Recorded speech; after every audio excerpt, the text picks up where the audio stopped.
Welcome back to our channel. मैंने अपने channel पे जनरल नॉलेज और जनरल साइंस की वीडियोस अपलोड की हैं जो कि फेज 1 के अंदर हमारे पास एमसीक्यूज आए थे। इसके अलावा हमारे जो ग्रुप है उधर भी हमने सेम वही वाला टेस्ट किया है जो कि यूनिवर्सिटी के अंदर आया था। तो जिन स्टूडेंट को आइडिया नहीं था तो वहाँ पे वो चीज़ें प्रोवाइड हो गई हैं आज के टेस्ट में, तो उनको अंदाजा हो जाएगा कि इतना मतलब टाइम कितना ले रहा है और आप कितनी जल्दी जल्दी सॉल्व कर सकते हैं।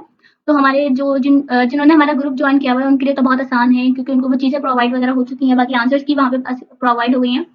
बाकी इसके अलावा मैं यहाँ पे आईक्यू के क्वेश्चंस आज इस वीडियो के अंदर मैं सॉल्व करने वाली हूँ। बहुत सारे स्टूडेंट के मैसेजेस आ रहे थे कि 29 का हमारा टेस्ट है, आप हमारा मैथ कंप्लीट करा दें, आईक्यू कंप्लीट करा दें। बट फिलहाल मैं यहाँ पे आईक्यू कंप्लीट करा रही हूँ। तो वीडियो को स्टार्ट करते हैं। तो हमारे पास जो क्वेश्चन आया था, हो सकता है क्वेश्चन आगे पीछे हो लेकिन क्वेश्चन जो 10 आए थे सेम एज इट इज वही क्वेश्चन आपको यहाँ पे शो होंगे। तो यहाँ पे आपके पास आता है इंसेक्ट और इंसेक्ट का आता है डिसीजेस। तो वार का क्या बनेगा? तो यानी कि इंसेक्ट का मतलब क्या होता है? इंसेक्ट का मतलब होता है कीड़ा। अब कीड़े से आपको क्या होता है? कीड़े से आपको बीमारी होती है। इसके अलावा यहाँ पे लिखा हुआ है वार। अब वार का मतलब होता है जंग। अब जंग से क्या होती है? तबाही। जब कोई जंग होगी तो वहां पे तबाही होगी ना, मतलब खराब होंगी चीजें। नेक्स्ट हमारे पास आता है find the odd number letter from the given alternatives. यानी कि आपने वो बताना है जो इन चारों के अंदर से चेंज हो। तो अगर आप स्विमिंग को देखें या सेलिंग या डाइविंग को देखें तो ये सब चीजें वाटर से रिलेटेड है, जबकि जो ड्राइविंग होती है वो जमीन पे की जाती है। तो इसलिए चेंज क्या होगा? इसका आंसर ड्राइविंग। नेक्स्ट हमारे पास आता है S T D T E F you ji H W के एल। अब यहाँ पे इन्होंने बीच वाला ऑप्शन छोड़ दिया और उन्होंने कहा है कि आप इसको फील करें। अब यहाँ पे हमें एक सीरीज चलानी है। तो अगर आप देखते हैं C D E F G H और के एल, तो अगर आप एबीसीडी पढ़ें तो C D E F G H I J, तो यहाँ पे क्या आना चाहिए? A B. अगर आप ए बी को छोड़ दें तो C D E F G H I J and then K L आ गया। और अगर आप इसका फर्स्ट अल्फाबेट पे नोट करते हैं, सिर्फ फर्स्ट वाले अल्फाबेट को देखते हैं, तो यहाँ पे एस टी यू, तो यू के बाद क्या आना चाहिए? वी आना चाहिए। तो यहाँ पे क्या गया? वी। और अगर आप सेकंड वाले दो अल्फाबेट्स को देखते हैं तो C D E F G H, यहाँ पे क्या आना चाहिए? आई जे। तो इसका आंसर होगा वी आई जी जे। बाकी मैंने इसको इस तरह से भी सेट कर दिया, तो आप इसको इस तरह से भी देख सकते हैं। देन हमारे पास आता है arrange the word given blue in a meaningful sequence. अब यहाँ पे आपको दिया हुआ है कि की वैल्यू 1 है, डोर का मतलब 2 है, 3 का मतलब लोग है, 4 का मतलब रूम है और 5 का मतलब क्या है? स्विच ऑन है। तो यहाँ पे मैंने आपको देखे तो सबसे पहले आपके पास जो की होगी तो आप की से क्या करेंगे? अनलॉक करेंगे लॉक को। तो यानी कि की का वैल्यू क्या थी? 1 थी। तो यहाँ पे दो, यानी कि ये तो माइनस हो गया और ये भी माइनस हो गया। अब हमारे पास क्या बचता है? ये दो बाकी बचता है। तो की का मतलब क्या था? 1 था। और अगर आप लोग का मतलब देखते तो 3 था। तो यहाँ पे तो 1 2 लिखा हुआ है, तो यानी कि ये सीरीज भी गलत हो गई। तो इसलिए ये वाली सीरीज सही होगी। बाकी मैं आपको पूरी तरीके से उसको समझाऊं तो सबसे पहले हमारे पास की थी, की से हम क्या करेंगे? लॉक को अनलॉक करेंगे। उसके बाद हम क्या करेंगे? जब वो लॉक अनलॉक हो गया तो वो लॉक किसका था? डोर का था। जब दरवाजा खोलो, दरवाजा आप कैसे खोलते हो? जब वो लॉक होता है तो की से खोलते हो। डोर खोलने के बाद आप कहाँ जाओगे? आप अपने रूम के अंदर जाओगे। रूम में जाने के बाद आप क्या करोगे? स्विच को ऑन करोगे। तो ये इसी तरह से यहाँ पे सीरीज चल रही है। In a lake there are 10 steps level using alphabet A to J. यानी कि सबसे पहले हमें क्या पता करना है? ए टू जे है। ए टू जे यानी कि 10 स्टेप्स है। अगर आप ए से वैल्यू गिने 1 2 3 4 5 6 7 8 9 10, ठीक है, यहाँ तक क्लियर हुआ। अभी कह रहा है कि यानी कि 1 मिनट के अंदर एक जंप हो रही है, यानी कि ए से बी की तरफ 1 मिनट, बी से सी की तरफ 1 मिनट, सी से डी की तरफ 1 मिनट और डी से ई की तरफ 1 मिनट। इस तरीके से हर 1 मिनट में एक जंप हो रही है।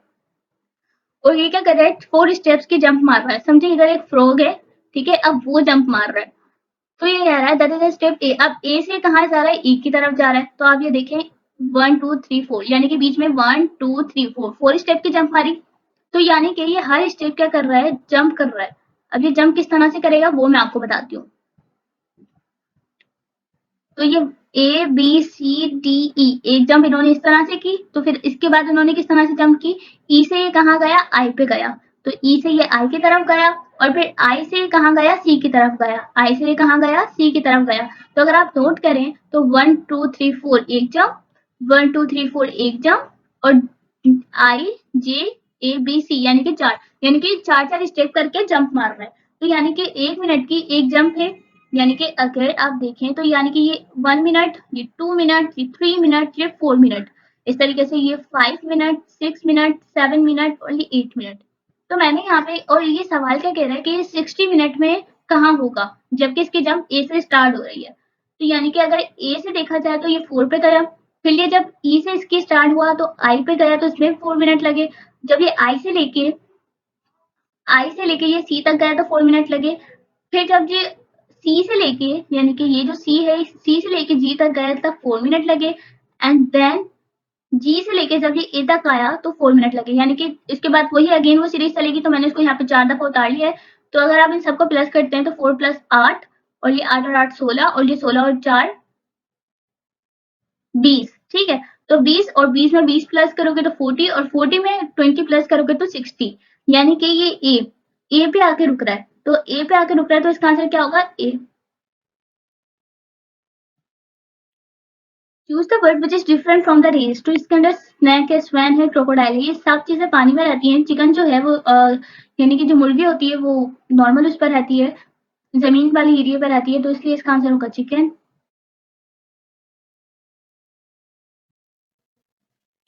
In a certain code fire is coded DGPC, यानी कि जो फायर है इसका कोड जो है वो DGPC है।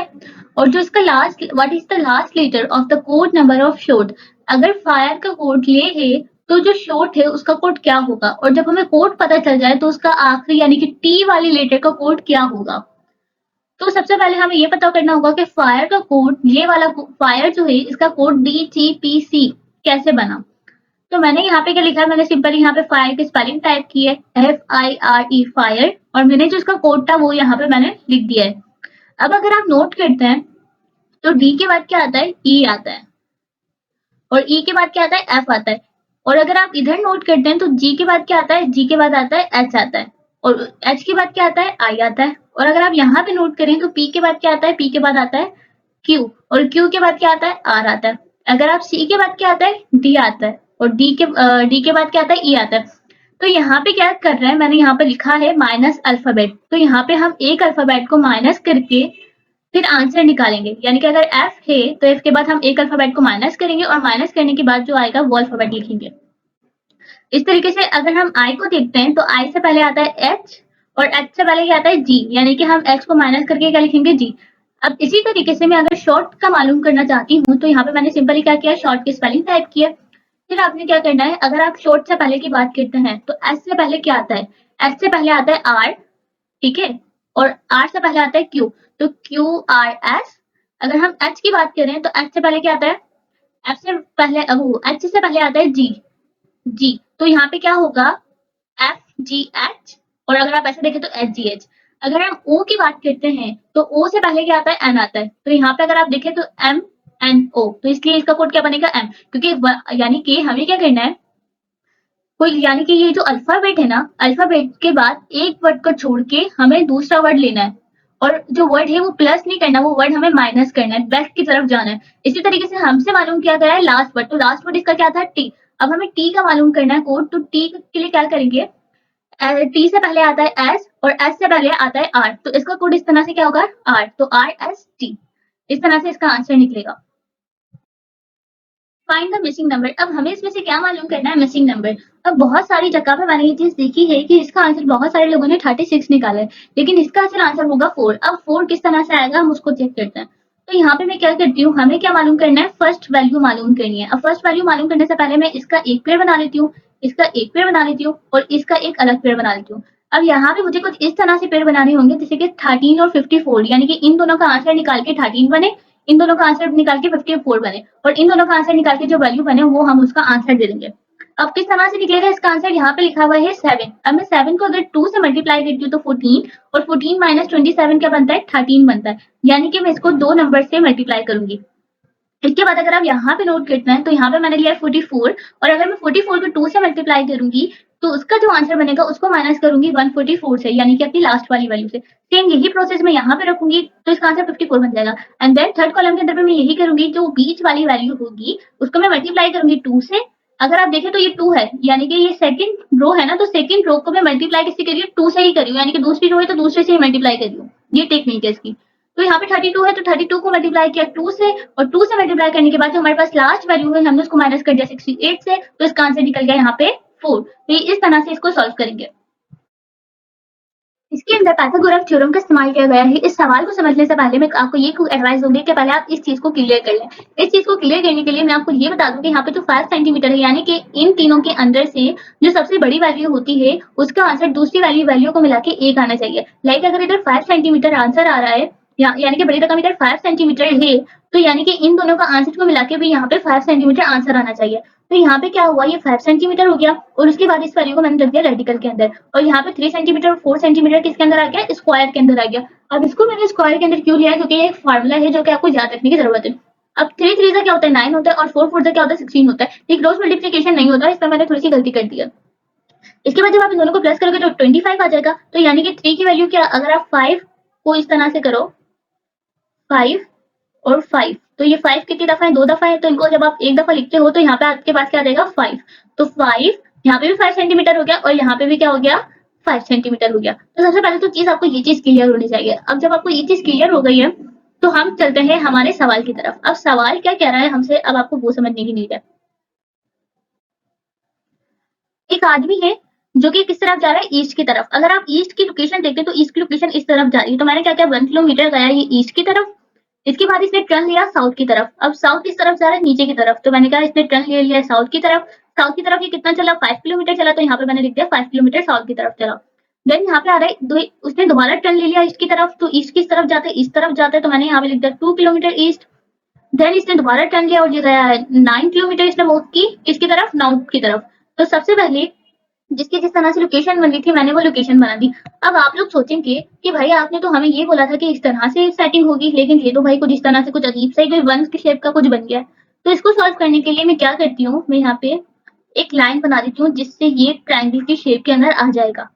ठीक है, अब हम क्या करते हैं, अगर आप देखें तो 1 किलोमीटर ईस्ट है और यहाँ पे भी 2 किलोमीटर ईस्ट है। जब आप इन दोनों को प्लस करते हैं तो आपके पास क्या बनता है 3 किलोमीटर ईस्ट। तो यहाँ पे 3 किलोमीटर ईस्ट हो गया, क्योंकि हमें यहाँ पे क्या मालूम करना है, how far is the from his starting point. यानी कि अब ये बंदा 9 किलोमीटर पे आके रुक गया ना, तो हमें यहाँ से लेके यानी कि इसका स्टार्टिंग पॉइंट से लेके यहाँ तक का जो एरिया है हमें वो मालूम करना है। तो वो हमें पता नहीं है, तो यहाँ पे हमारे पास क्या आएगा, क्वेश्चन मार्क आ जाएगा। और यहाँ से लेके यानी कि 9 किलोमीटर से लेके यानी कि ये जो लाइन थी, अब हमारे पास ये वाला एंगल यहाँ से यूं कुछ इस तरह से बन गया ये, और ये वाली जो चीजें थी ये खुद ही माइनस हो गई हैं। तो 5 किलोमीटर तो यहाँ पे थी ना लाइन, तो यहाँ पे बनेगी 4 किलोमीटर, क्योंकि यहाँ से यहाँ पूरा एंगल कट गया, तो 5 किलोमीटर यहाँ से माइनस हो गया, कितने बचे 4 किलोमीटर। तो ये हो गया 4 किलोमीटर और ये होगा 3 क्यों हुआ, क्योंकि 1 किलोमीटर ईस्ट का इधर है, 2 किलोमीटर ईस्ट का इधर है, तो 3 किलोमीटर हो गया। तो आप दोनों को प्लस करेंगे और ये वाली चीज हमें मालूम करनी है, तो मैं यहाँ पे ये एंगल दे दिया। तो ये चीज होती है हाइपोटेनस। तो हमें यहाँ पे क्या मालूम करना है, हमें यहाँ पे मालूम करना है हाइपोटेनस। और हमें क्या दिया हुआ है यहाँ पे मैं 4 दिया हुआ है और 3 दिया हुआ है। तो यहाँ पे देखिए सेम मैंने इसको इसी तरह से सॉल्व किया है। अगर आप सोचें कि ये है हाइपोटेनस, आप इसे दिमाग बना ले अपना। तो यहाँ पे 3 सेंटीमीटर है और यहाँ पे क्या है 4 सेंटीमीटर है। तो 3 3 से क्या होता है 9 होता है, और 4 4 से क्या होता है 16 होता है। 16 प्लस 9 कितने, तो आपके पास आता है 25। और आप चाहें तो 25 को कुछ इस तरह से लिख सकते हैं 5 और 5। तो ये जो 5 है, ये मेरा 5 थोड़ा अजीब सा बन रहा है, आप लोग इसको देख लीजिएगा। तो यहाँ पे 5 और 5 दो दफा है, तो मैं इस 5 को एक दफा लिख सकती हूँ। तो ये इस तरह से ये कैंसिल हो जाएगा क्योंकि स्क्वायर के अंदर है, तो ये चीज यहाँ से कैंसिल हो जाएगी। तो इसका आंसर हमारे पास क्या आया 5 सेंटीमीटर। तो इसलिए इसका आंसर क्या बनेगा यहाँ पे 5 सेंटीमीटर। आई होप आज की वीडियो क्लियर हो गई होगी। क्योंकि क्वेश्चन में मुझे समझ नहीं आता इन्होंने मैथ का क्वेश्चन क्यों डाल दिया है, क्योंकि पाइथागोरम थ्योरम इसके अंदर कोई लॉजिक तो नहीं है, क्योंकि मैथ का क्वेश्चन है। और इसके अलावा अगर आपको मेरी वीडियो अच्छी लगी है तो इसको लाइक कर दे, कमेंट कर दे, सब्सक्राइब कर दे। नेक्स्ट वीडियो जिस टॉपिक पे चाहते हैं मुझे कमेंट सेक्शन में जरूर बताइएगा। मेरे पास बहुत रिक्वेस्ट आ रही थी कि प्लीज आप मैथ की वीडियो बनाएं, आईक्यू की वीडियो बनाएं, लेकिन कुछ टाइम का इतना इशू था और फिर मैं वीडियो नहीं बना पा रही थी। लेकिन आप लोगों की रिक्वेस्ट की वजह से मैंने आईक्यू की वीडियो बनाई है। अगर मेरे को टाइम मिलता है तो इंशाल्लाह मैं मैथ की वीडियो भी बना दूंगी। और मेरे चैनल को लाइक कर दें, कमेंट कर दें, सब्सक्राइब कर दें। Thank you, good bye.